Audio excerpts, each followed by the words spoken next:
There is growing concerns for direct impacts to the United States East Coast and the Bahamas from our two tropical systems that both could become hurricanes.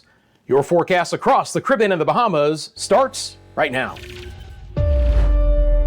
This is Meteo Mundo. Hi friends, Rusty back here at Meteo Mundo. We are your home for Caribbean weather, and it is nice to see you for this latest video. I hope you're doing well. Coming up in this video, all the newest information on both Invest 94L and Tropical Storm Umberto. We're going to be talking about, what's happening right now and the evolution of both of these storms and how both of them could bring impacts to our area as we move closer to the weekend. So much to get into. We'll get started. Meteo Mundo is sponsored by the Lean Law Firm of Central Florida. They're your hometown homeowners insurance attorneys. It no doubt a storm season. Friends, you get storm damage of any kind, wind, hail, hurricane.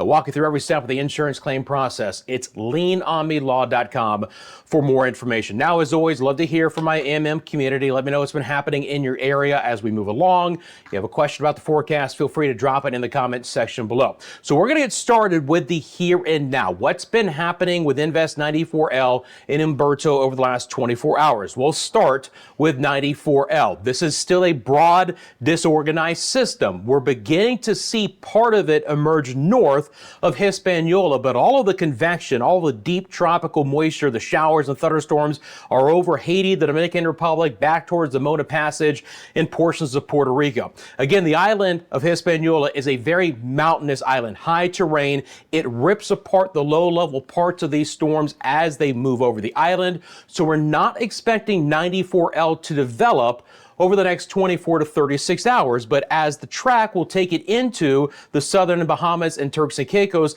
that is when it is likely to develop. This should not break apart this storm. All the models do have this continuing to develop late Friday and into Saturday, where ultimately we are likely to have a named storm in the Bahamas as we go over the weekend. This is what it looks like on the visible satellite imagery. Again, you still have an extremely broad, disorganized system. The heaviest showers and storms are well away from the actual center, which is again north of the island. But as we go into tomorrow and as more of the storm passes north of Hispaniola, it is likely to consolidate near Turks and Caicos and as it moves up towards the north. So at this point in time, it's still a wet, sloppy rainmaker in most areas. I'm going to throw on the wind gusts as well. We've had some heavier rain and a couple of flood advisories in portions of Puerto Rico for today, but the rain is beginning to relax in Puerto Rico. It is significant with some heavy lightning on the eastern tip of the Dominican Republic towards Punta Cana, and showers and thunderstorms are breaking out very widespread. And again, this is a very high part of the island here near the Haitian Dominican Republic border, and so flooding imminently is occurring. There's a lot of flood warnings in effect. We can see over 4 inches of rain in a couple of spots just today. That's over 100 millimeters. If you live in the DR or Haiti, make sure that you're very aware of some of the flooding that is going to be ongoing. But down the road, we are likely to see 94L quickly develop into a named storm, again, as early as late Friday or early on Saturday is the most likely scenario. When we take a look at our spaghetti tracks from our tropical models, and I'm going to drop off that 5-day development area, I do want you to note that there is growing concern for potential developments to all of the Bahamas and the United States East Coast. When we look at those spaghetti plots, you're now starting to see a lot of those run into the United States East Coast. Now look, there's still a lot of variability, and let me be very clear. We know what we know, and we don't know what we don't know. And because we're talking about a storm that still doesn't have a low-level circulation yet, and we're also going to be talking about the potential interaction from what could be major Hurricane Umberto, there's more uncertainty in the forecast than what there typically is this far out. But the models are becoming a little bit more, centralized in potential direct impacts to the United States East Coast. And some of the models want to develop Imelda, which would be the next named storm of the Atlantic hurricane season, into a tropical storm or potentially even a hurricane over portions of the Bahamas. All right, so let me go back out to our infrared satellite imagery. Again, these are your spaghetti tracks from your tropical models. We're going to deep dive into all the tropical models coming up. But here's what I'm going to say right now. Regardless of how quickly 94L wants to become Imelda, we're going to start to see a lot of tropical moisture stream in to Turks and Caicos in the southeast Bahamas and eastern Cuba. So from the Acklins to Mayaguana and Nagua and eventually up into the central Bahamas, again, as early as late in our Friday, but especially the early part of the weekend, we're going to get some heavy rain and some squally conditions beginning to develop in those areas. So in the next 24 to 48 hours, those areas need to account for the fact that it's going to be very wet outside with some potential flooding in some spots. Now let me give you the update on what's happening with Tropical Storm Umberto. Then we're going to put it all together with the models and the potential tracks. Umberto, as the 5 o'clock advisory, now has winds up to 60 miles an hour. It certainly looks more impressive. Again, it was a lopsided storm yesterday, but some of that deeper convection has swung to the western and the southwest side of the storm, so it's more concentric. It's moving into an environment that has very little wind shear, very high sea surface temperatures, right around 29 degrees Celsius. I mean, again, you're pushing upper 80s Fahrenheit for temperatures here at a couple of spots. So it's pretty bad. You know, at 29 degrees Celsius is 85 degrees Fahrenheit, but there's even a couple of warmer spots than that along this track. And it is forecast to become a major hurricane. Now, this is the track for the Hurricane Center. The Hurricane Center does note that there is still a lot of variability in this, but the best case scenario is that major hurricane Umberto takes that Goldilocks track right in between the Carolinas and Bermuda, just like Aaron did. But when we factor in a developing Imelda again, we start to put some wrenches into that nice smooth track between the two land masses. And I'll talk about, again, some of the variability in the models. But this is going to be a strong storm. It should be stronger than Imelda, but the models are hinting at Imelda could become a hurricane. And again, I'm mentioning 94L as Imelda because basically all of our models have this developing in the next 24 to 48 hours and becoming a named storm. So now we're going to go through our models, friends, and how this again is going to play out over the coming days. Still a lot of variability, right? Don't take everything as, gospel at this point in time. I'm going to show you all the variations here. We're going to start off with the GFS deterministic model. We got plenty to show you here at Meteo Mundo, but this is the GFS deterministic. You're going to see both storms, right? Again, you can clearly see that the GFS deterministic model with developing Imelda has it as a sloppy system tomorrow evening, but that's likely where we'd start to see potentially a depression or a tropical storm as we get into late Friday night, early on Saturday, becoming a little bit better organized over the central Bahamas. So places like Rum Cay and San Salvador and Exuma and Long Island, likely we're going to start to see some watches and warnings issued with what could ultimately, they could make this a potential tropical cyclone, by the way, because it's going to be impacting land shortly. So this could be a PTC before it even becomes a depression or a tropical storm. That could even happen as early as Thursday night. I want to clarify that as well, that the first advisory could be for a potential tropical cyclone before it even becomes a depression or a storm.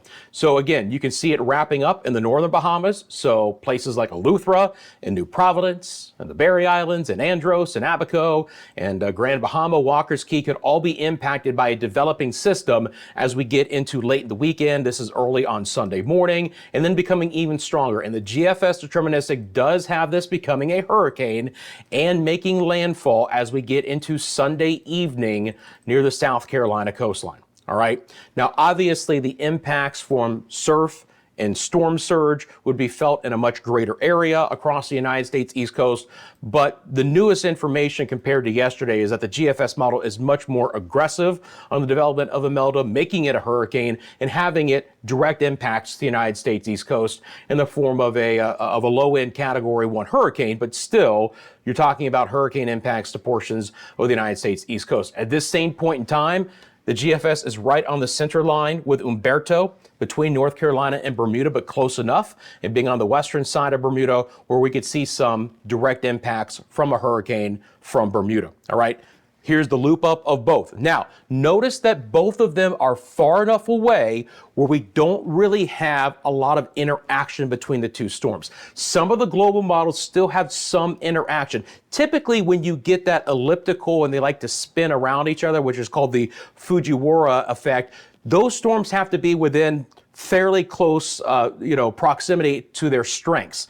Imelda should be weaker overall than Umberto, so more than likely it's Umberto that's going to be trying to tug on Imelda and pulling it with it if there is any interaction. But the models have relaxed a little bit on some of that interaction, although they're going to be close. And that development's a little bit farther east with Imelda, we could still see some interaction. And that's one other reason why, again, there's not as much confidence even, we're going to have medium confidence at best this far out anyway, but when you're factoring in two storms this close to each other, and oh, by the way, a cold front trying to come off the United States East Coast and hopefully trying to push these storms a little bit off of the coast, because again, this is not every model that's showing you this, but we're going to step through all of them. There's a lot of factors that come into play with this delicate dance here in the Western Atlantic Basin. But again, GFS model has two hurricanes in close proximity as we get into late Sunday and in on Monday. If I go back to the Bahamas here on the GFS deterministic, and I show you this, you'll start to see developing high-end tropical storm conditions as a possibility over the far northwest Bahamas. So farther north you live in the island chain, in general, you need to start to prepare for more potential direct impacts from a developing system, which again, some of the models have it a tropical storm. Some of the models even have it close to hurricane strength as it's pulling away from the northwest Bahamas. And then as we get towards South Carolina, again, on this GFS model, you get a stronger storm. Now, I can query these numbers, guys, again, so just to kind of show you what we're looking at here, you are getting into, as I've mentioned, very low-end Category 1 hurricane force winds. These are sustained winds. They are not gusts on the GFS model. So again, you would have a low-end Cat 1 close to the South Carolina coastline as we get into Monday afternoon. Let me show you the European models. We're going to go through all the models. I'm going to step to this side of the map. All right. So slow loop, we can watch it together. Obviously, there's Umberto. Here comes the developing Imelda over the Bahamas throughout Sunday, really again beginning to gather some strength as we get into Monday. And guess what? The European deterministic model is in complete agreement, at least right now, with the GFS, with a either high-end tropical storm or a low-end Cat 1 hurricane making landfall in South Carolina. Umberto is much slower on the European model, so it's even farther away, and we don't have the direct interaction anymore on the European model. Again, what we would see if there's some interaction is, Umberto trying to tug on Imelda, bring it closer to the storm, or even begin to kind of eat apart the eastern side of the storm, with Umberto being a stronger storm overall. But we don't have that in this latest run. Again, developing system, storm over the Bahamas, mid to late part of the weekend, and then into portions of South Carolina, either late Monday or early on Tuesday. Let me stay on this side of the map. Let's go over to the AI version. Now, this is a different scenario, okay? We have Umberto, again, getting stronger. We do get Imelda in the same area, but watch what happens with Imelda. Now there is a little bit more interaction with Umberto and that cold front coming off the United States East Coast. So the AI version of the European model actually keeps Imelda off of the Carolina coastline, initially tugs it east, and then puts it right up the Gulf Stream waters, paralleling the United States East Coast. Very close to landfall near OBX, but it doesn't actually have landfall. But you want to talk about significant wave interaction and storm surge potential with what would be a hurricane on the AI version of the European model, with Imelda kind of sitting and spinning around the western basin of the Atlantic. It would be a problem in that regard. Here is the Icon model. I have no idea why I stepped to this side of the map. I'm just used to doing it. All right, here we go. Umberto, slow, developing hurricane. The Icon model is an interesting one. Just like yesterday, it develops the storm and makes it stronger over the Bahamas, even a hurricane, but pulls it back south and east and eventually has it following Umberto, kind of like they're on a freeway, okay? It is the outlier when it comes to Imelda's track, but obviously if you live in Bermuda, you don't want to see anything like this, where you could have major hurricane Umberto followed by hurricane Imelda trying to follow that same path. This would not be a good situation for the Bahamas as well, because again, you're having a developing hurricane sitting over the islands. Obviously, you're talking about wind and a lot of rain in that scenario. So again, this is the German Icon model. I'm going to let it loop up one more time for you guys. Most of the models obviously have Umberto well away from the United States East Coast. Really the only area that could be impacted right now with Umberto would likely be Bermuda. It's not a full guarantee, but I'm much more concerned about Imelda for direct impacts in our area, Bahamas, Turks and Caicos, the United States East Coast. HAFS-A model. This is just of 94L/Imelda. All right. Again, look at your time frame. Late Saturday and into Sunday, we begin to develop this storm, especially over the northwest Bahamas, like Grand Bahama. But the HAFS-A model is farther west and wants to make landfall in northeast Florida. So even the east coast of Florida has to be paying very close attention. Obviously, surf and sea condition issues. And by the way, this would be a high-end tropical storm on the HAFS-A model. If I take myself off camera and you look at the bottom right-hand side of your screen, that is the maximum winds. So again, you're gonna have tropical storm force winds that come into the higher side of tropical storm force winds over Grand Bahama, and I mean teetering on hurricane strength with the HAFS-A. This is the HWRF model. This is a really, quick loop because I want to show you on the HAFS-A, even into the central and the northern Bahamas, how quickly it has Imelda developing. Again, taking myself off camera, look at the bottom right-hand side of your screen. By Sunday afternoon, it already has maximum sustained winds of over 60 miles an hour. So you already have a pretty solid tropical storm in the central and especially the northern Bahamas over the weekend. So the HWRF is developing Imelda very, very quickly. You saw all of the different models I've just shown you. Let me break this down for you guys. I hope this is as clear as and concise as what I can do for you guys as far as what the models are showing here and now.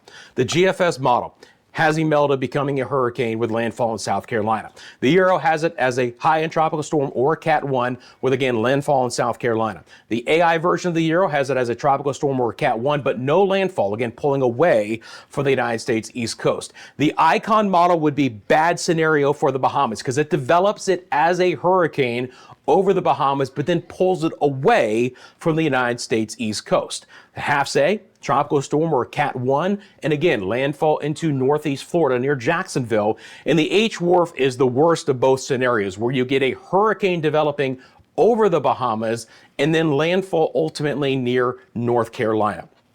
So we have more agreement with Imelda getting stronger, but there's still a lot of variability in ultimately where this might go, but more of the models are hinting at direct impacts, certainly for the Bahamas, because that's where the storm will be developing over, and then portions of the east coast of the United States.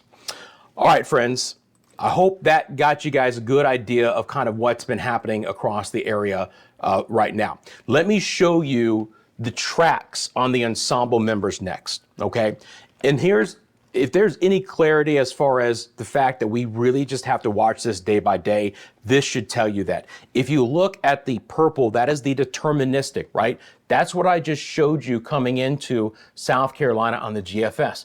But the mean ensembles, the ensemble mean has it coming off of the coast, stopping right off the coast and then moving off towards the east.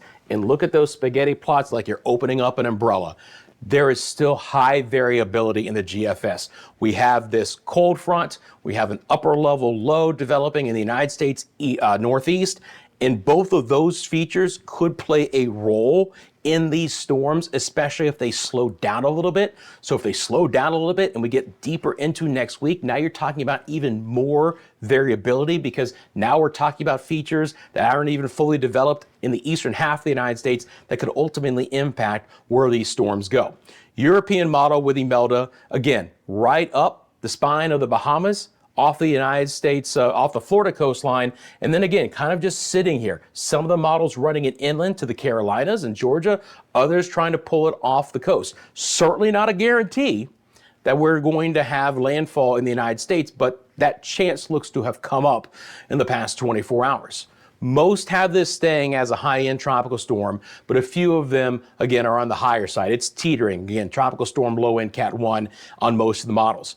GFS Umberto, there's your track. Again, still concerned about Bermuda, because even if it's going west of the island, right, the stronger eastern side of Umberto gets closer to the island. Hopefully, just like Aaron, It splits the difference, going right down the goalposts, and we don't have any direct tropical storm or hurricane impacts.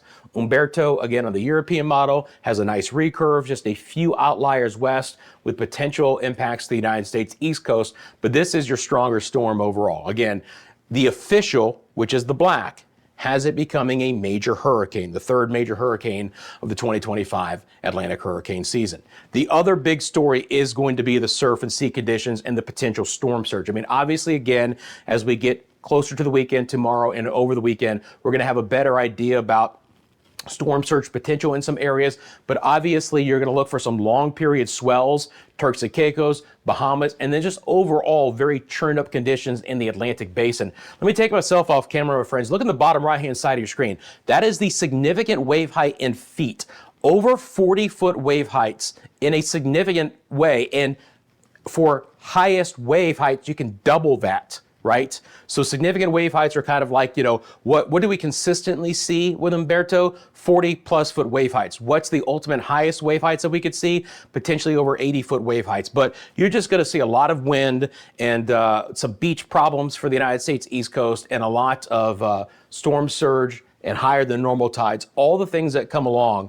And when you have two systems like this in close proximity, it's just going to kick things up. And if you're talking about any, you know, upwelling to, you know, cause one of these storms to weaken a little bit, they're not really following the same track. They're going up the Gulf Stream. Sea surface temperatures are 28, 29, even close to 30 degrees Celsius, or in the upper 80s in a lot of spots here. It's not really good. 85 to 87 degrees Fahrenheit in a lot of these locations that these storms will be traveling. So again, growing chance of direct impacts from 94L, likely to become Imelda for Turks and Caicos, Bahamas, and the United States East Coast, where we could have a potential landfall. Interests along the United States East Coast, and especially Bermuda, need to be following and monitoring Umberto, because Umberto is likely to become a major Category 3 hurricane. Again, always check in with your local government and your local officials. I will pass along official information to you guys. As of the recording of this, again, we do not have a potential tropical cyclone or depression or a storm out of what is likely to become Imelda, which means we don't have any watches or warnings as of yet, but that could quickly change, especially for Turks and Caicos and the Bahamas. Friends, as we're not done yet, so please don't go away. We got to talk about some more things here, but thanks for taking a quick second and hitting that like button for me. If you've gotten anything out of this video so far, I do appreciate that. Supports the channel more than anything. Thanks for subscribing. You want these tropical updates. You want your forecasts across the Caribbean and the Bahamas. You have found your home. Thanks for sharing this with your family and friends. Anyone who think can get something out of this. Appreciate those who are members of the channel, and our super thanks are open as well. Now, you guys know I do forecasting across the Caribbean and the Bahamas, even outside of these tropical systems. So I do want to touch on what has been happening in other areas. It has been much quieter today in the Lesser Antilles, but that doesn't mean we haven't had some impactful weather. We've had a lot of squirrely looking clouds for today, and we've actually had some pretty interesting weather in places like Dominica, Guadeloupe, Martinique, and St. Lucia, where we've had at least one confirmed water spout. Mike sent me this video in from the Vigie area of St. Croix. Friends, look at that water spout. You can see it churning up the water right there. Funnel cloud. All water spout is a tornado over water, but very clear there. And again, a lot of rotation with some of the activity in the Lesser Antilles as it spins around the back end of Invest 94L. Now, here's the interesting thing. This is a live look to Corinth, St. Lucia. Again, we have live cameras here at Meteo Mundo. We're going to tell your weather story with these live cameras. That's what they had earlier today. It is a gorgeous late afternoon here in St. Lucia. So again, we've had some impactful weather. We're pulling in some of that moisture on the back end. There's a huge cluster of thunderstorms. I'm still very concerned, by the way, of a couple of things. First of all, these thunderstorms can back build over Puerto Rico tonight. So if you live in Puerto Rico, you're not completely said and done. There is the opportunity for some additional heavy rainfall and some flooding in your area. I don't expect it to be as much of an issue over the Virgin Islands for today or most of the Leeward Islands, but still some tropical downpours developing on the back end of 94L is not out of the question. All of this has to move over the Dominican Republic and Haiti in the next 24 hours. There's additional heavy rain likely to fall in many areas here. Please be very weather aware. Could be some significant flooding in some spots. My friends in the DR and Haiti, please let me know how you guys are doing. By the way, as well, it's not just some tropical downpours here. Let me bring up the lightning count here. Look at all this lightning. By the way, this is, in this view, the amount of lightning strikes in the past 15 minutes. So as you get towards Port-au-Prince, look at these thunderstorms firing up right now. We're trying to get a couple of showers and storms to develop over Jamaica. Again, it's farther south today. I'm so happy about that. Let's get some rain and storms in the southeast parishes that are desperate for some rain. So St. Catherine and St. Andrew and St. Thomas and Kingston, you guys let me know from the Hayes, Old Harbor, Spanish Town, Kingston, Portmore, Spanish Town area, Morant Bay, Morant Point. I hope you guys got some of that activity for today. It's been as far south and west as the Black River, Treasure Beach area. Even a few thunderstorms are possible in central and northern areas as well. Quieter day in the Cayman Islands, as we've seen lately. Quieter day overall in Quintana Roo and most of Central America, outside of what we're seeing right now in portions of Panama and Costa Rica as well. And again, a few thunderstorms ahead of the developing system with a couple of showers and storms in the northern Bahamas. Live look outside to central Eleuthera. This is going to be a very important camera. We have several cameras in the Bahamas to tell the story as the Imelda begins to form over these areas. So we'll be relying on those for you guys here. Here is a live look to central Eleuthera. Again, the quiet before the storm. This is Oranjestad, Aruba at Eagle Beach area. Beautiful, breezy, still dry for my friends in the ABC Islands. Let's talk about real quickly what I expect over the coming days for you guys, and then look at some potential rainfall totals as well. So let me bring up again, switch over here to our model. And as always, you have a question about the forecast, let me know in the comments section below. Happy to answer that, try and get to all of them as much as I possibly can. I don't give specific vacation advice, but I'm happy to kind of give you guys a breakdown of what might be happening if you guys are going to be moving or traveling into some areas. Obviously, the Bahamas is a frequent cruise destination with ports. They have their own private islands. They are very aware of what's going to be happening, and they will make alterations to those ports, alterations to the travel plans. I can't rule out that they might cancel some stuff. Again, that's outside of my purview, as they say, but they're aware of what's going to be happening here, so they're not going to take those cruise ships into any danger. So when we look at, again, the GFS model here, you're going to just start to see this rain build in. If you live in Turks and Caicos, Grand Turk, all the Caicos, Inagua, Maiguana, the Acklins, it's going to start to get wet tomorrow, and then this rain will just spread farther north into the central, northern, and northwest Bahamas the deeper into the weekend that we go. The biggest question is not, are we going to get rain? It's how much are we going to get, and how strong of a system are we going to have over our heads, right? Are we going to have a weak tropical storm and still a really sloppy system, or are we going to really have to be talking about some wind impacts into the central and the northern Bahamas with medium to high-end tropical storm force winds, or unfortunately maybe even some low-end hurricane force winds? Again, it's not out of the question with the bathwater temperatures here, sea surface temperatures in the Bahamas, that Imelda could quickly develop here given that scenario. Scattered rain is likely to stay in the forecast for Cuba. Hopefully drying out a bit for the Dominican Republic, but they're still on the south side, so the Dominican Republic and Haiti are likely to stay wet for the weekend ahead. I expect scattered showers over portions of Jamaica. Again, you guys are in close enough proximity. No direct impacts, but southerly winds pulling into the south side of Imelda should likely bring some heavier rainfall to portions of the island. The Cayman Islands could play into that scenario as well, expecting it to just be some scattered showers for Quintana Roo and most of Central America, outside of Panama and Costa Rica. Still relatively quiet for the ABC Islands, but even some moisture here could kind of filter in. So it's actually a little bit wetter forecast over the weekend for the ABC Islands than what I've had. I do expect it to be scattered in the Lesser Antilles. Nothing outrageous. There is another kind of weak tropical disturbance on the way, and that could throw in some moisture not going to develop here. But again, some weak moisture. And ahead of Umberto, quiet weather for Bermuda, but again, that is not going to last very long. What do you say we took a look at the rainfall totals on the GFS model? Again, there's going to be a concern for how much rain could fall out of these systems. Now, the interesting thing is that with the GFS, it has a very compact Imelda, right? So where the heaviest rain falls is going to be a heck of a question as far as, does it fall over the islands or is it just east of the islands? Look at the difference that the GFS model has, right? It has an inch of rain in Grand Bahama. It has an inch and a half in the Abacos, and about 15 miles offshore, it has 8 inches of rain.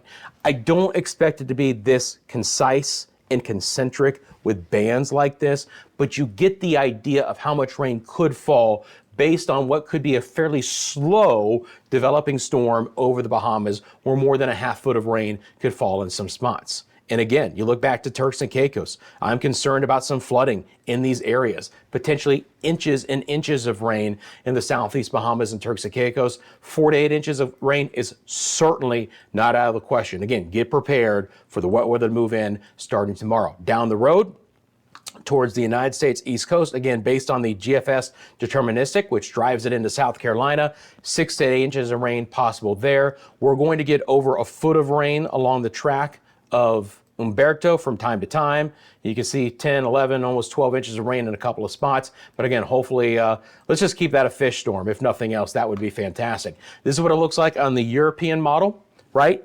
You're going to see that really heavy rainfall into Bahamas, Turks and Caicos starting tomorrow, and then just spreading up towards the north. Again, slightly farther east, and I mean slightly on the European model compared to the GFS.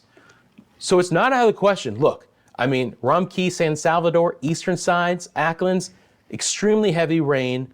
Quieter for New Providence and Andros, a little bit farther west. That delineation across the Bahamas between significant flooding rains and just some passing showers, it's not out of the question. But those, those details are still in the weeds, my friends. But you can see that path right up to the Carolinas, and there's Umberto's track, again, in between North Carolina and the Bahamas with that significant rain.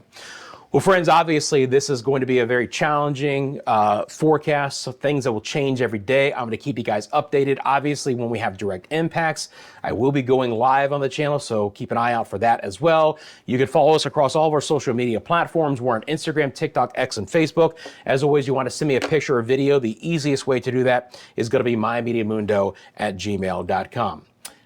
Please remember, Meteo Mundo is sponsored by the Lean Law Firm of Central Florida. They're your hometown homeowners insurance attorneys, offering free consultation and policy reviews. They will walk you through every step of the insurance claim process, so you have nothing to lose.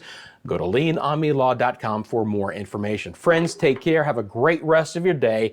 I am back tomorrow with all the newest information on our 2 developing systems right here at Meteo Mundo.